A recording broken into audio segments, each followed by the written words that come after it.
And we're back here chilling with Sade, and after the success of Diamond Life and Promise, you decided to take a 3-year break, a 3-year hiatus.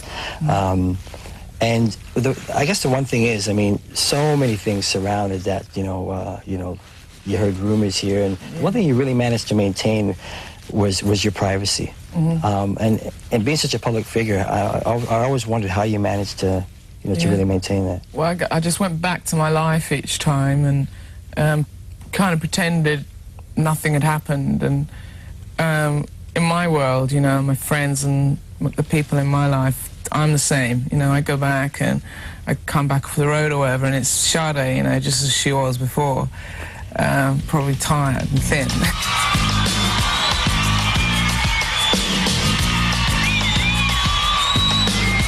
Nevertheless, recognizably the same person.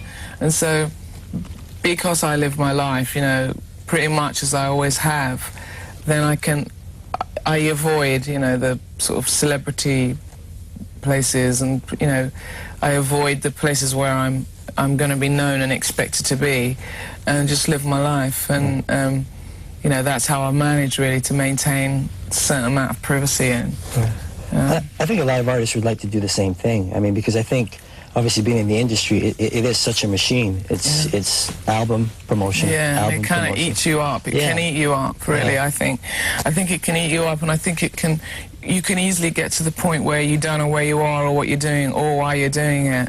And if that happens, then you have to step back, because you've got nothing to lose, because you're going to lose yourself anyway, and lose your commitment anyway. So it's best just to step back, even if there's a chance that you're going to try again and it won't work, because in the end it's not going to work for you as a person.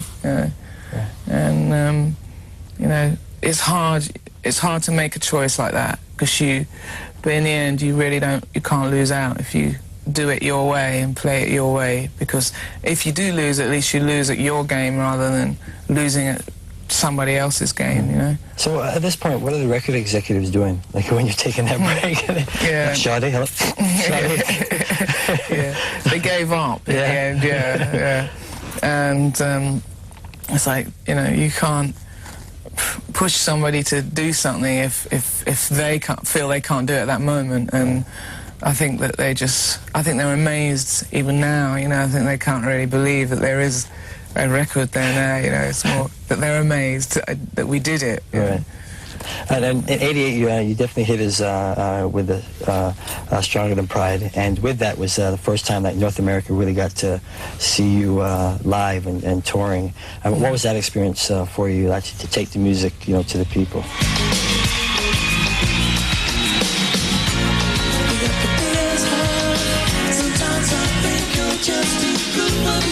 It was hard for me, I think. It's become easier performing. I felt pressured, I felt a bit out of my depth. And recently, as time's gone by, for instance, the last tour, I felt comfortable, I felt I could express myself and actually enjoy it and give something out and get something back, and just that whole vibe. But before, I felt, I wasn't really ready to be so exposed. So it took some time for me to feel comfortable as a performer.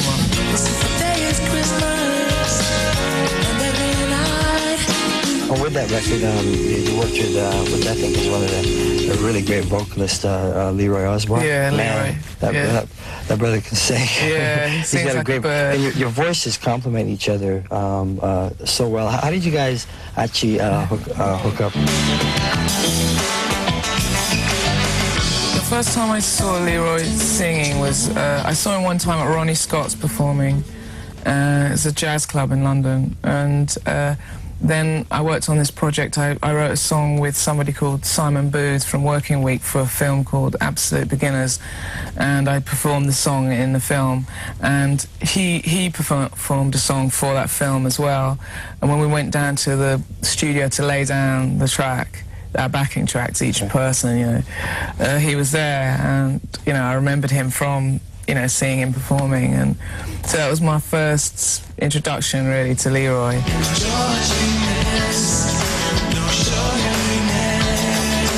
And I just loved his voice, and we said, we've got to have Leroy, you know. And he's, for me, he's like a touchstone. Where when we're in the studio, he's always sort of honest with me, and he's a good friend, you know. And for me, I have to work with that vibration, otherwise I can't do it, you know. Right. And yeah, it's great working with him. All right. So, you know, we're going to drop a couple of videos. Nothing can come between us. Leroy, sorry. So, go ahead. Leroy's in Feel No Pain. He's in that video. Yeah. All right. We'll drop those and come back and hang out with Sade. We'll be back.